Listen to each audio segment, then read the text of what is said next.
c'est pas quelqu'un qui nous est indispensable. La preuve en est que mais lan la fi defagum bi fi ñëw ak léegi on l'a vu sur tous les matchs. Mais franchement il faudrait qu'on revoie ça c'est-à-dire que à ce moment du match amuloo leneen looy def lu dul di génne défenseur pour défenseur quand même. Alors Moustapha toi aussi lan nga ci xalaat bon à 1-0 c'est vrai qu'il y a toujours quand même football moom dafa bëri ay seytaane donc bon on ne sait jamais aussi on peut encaisser aussi ce but qui va nous faire mal. Ouais mais bon vu la philosophie du match on n'avait pas besoin de faire les changements défensifs parce que je pense que ça fait tu as joué 3 matchs dugal au but benn but nga dugal mooy penalty c'était l'occasion aussi de faire confiance aux offensifs de jouer offensif ils jouaient à 9 t'avais rien à perdre parce qu'ils avaient 1 ou 2 joueurs offensifs donc le changement de comme grand bi mu ko waxee Ballo Touré di dugg amul ko mu marqué foofu taxu muy dugg comme man donc yow t'avais blessé waaw li yow tey Habib Diallo tay ni joué dugg il fait son match voilà Habib Diallo il est sur le banc 3 matchs dugg même c'était l'occasion de le mettre pour au moins Habib Diallo non Habib dugg na deuxième match troisième match moo titulaire non mais ça fait 3 matchs lui joué duggul tey c'était une occasion de le mettre aussi en valeur tout à fait comme ça au moins tu remets confiance tes attaquants. Moi je me demandais est-ce que c'était pas le moment idéal même de relancer Diao Baldé Keita parce qu'il y avait en le moment le match était ouvert il y avait beaucoup d'espace. Moi si j'interviens sur ces changements je parle pas en question de jour d'homme ni Saliou Ciss ni l'autre Ballo Touré. Moi je dis qu'en football il y a 2 manières de conserver un résultat.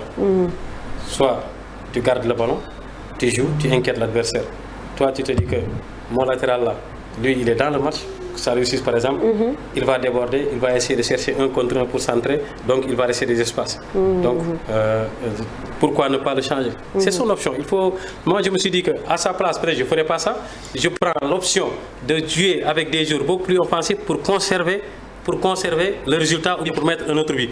Mais si de l'autre côté, l'entraîneur, il a l'autre option que moi j'ai pensé, c'est-à-dire de défendre avec des joueurs qui respectent plus les principes tactiques défensifs, là il faut le respecter dans ce sens. Mais pour vous dire qu'à sa place, je ne ferai pas ça, mais ce qu'il a fait pour conserver, parce que je vous ai dit ça, si cette équipe... Non, je dis ça, non, attends, Mam, je dis à 9,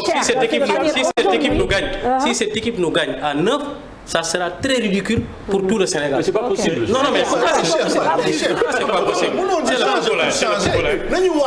c'est pas possible? Parce que bu fekkee ne dañuy indi pourquoi c'est pas possible? nit di ñu teg condition yoo xam ne pourquoi c'est pas possible? On dit souvent de Aliou Cissé qu'il a des changements programmés. Voilà, c'est des changements programmés. Aliou Cissé, bon, moi déjà je vois rarement une équipe où on change des défenseurs, quoi. Tu vois? C'est simple. En fait, Aliou Cissé a sa tactique. Son 4-3-3.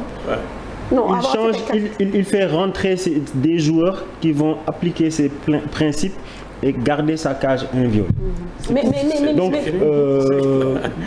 à ce moment du match, peut-être que certains vont se dire il faut mettre plus de jeux, plus de joueurs offensifs à vocation offensive, créer plus. Bon. Mais bon, moi je sais qu'Aliou fonctionne de cette façon. La première chose qu'il fait lui, c'est mettre des joueurs de sécurité. C'est comme ça. Mais à partir de ce moment, le fait que les défenseurs, ton premier rôle d'abord c'est de défendre. Maintenant on te demande d'apporter un plus sur le plan offensif, d'accompagner les phases offensives. Mais ta première tâche principale c'est de défendre. Donc si tu prends un défenseur, tu le ressors pour remettre un défenseur.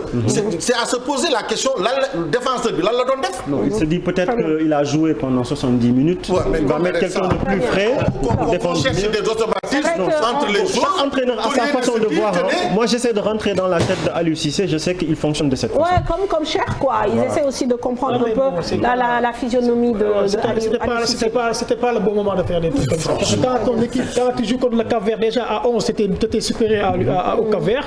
Donc à 9 tu dois être plus supérieur. Nous on a même peut-être joué comme ni nga doon wax sànq, on a produit du bon jeu plus à 11 et à 10. Voilà, donc voilà. Il n'a jamais été mis en difficulté. Non, il n'y avait pas de jeu pour défendre aussi de Sadio Mané. On n'en a pas encore. C'est vrai que nit ñi ñu ngi koy laajte, mais pour le moment suñu envoyés spéciaux yi joxaguñ ñu nouvelle. Bon après je pense après il va y avoir des batteries de tests. Bien sûr, ça va prendre du temps. Maintenant, comme beaucoup de gens disent, on espère que c'est vraiment pas grave parce qu'encore une fois Sadio c'est oui, très violent. Mais mais j'ai vu même du sang giclé, moi. Absolument. Sur le bras, il y avait du sang après. Voilà, mais ça il y avait du sang sur le bras de Sadio Mané, sur le bras gauche. On avait vu un peu de sang. Très bien, parce qu'on est quand même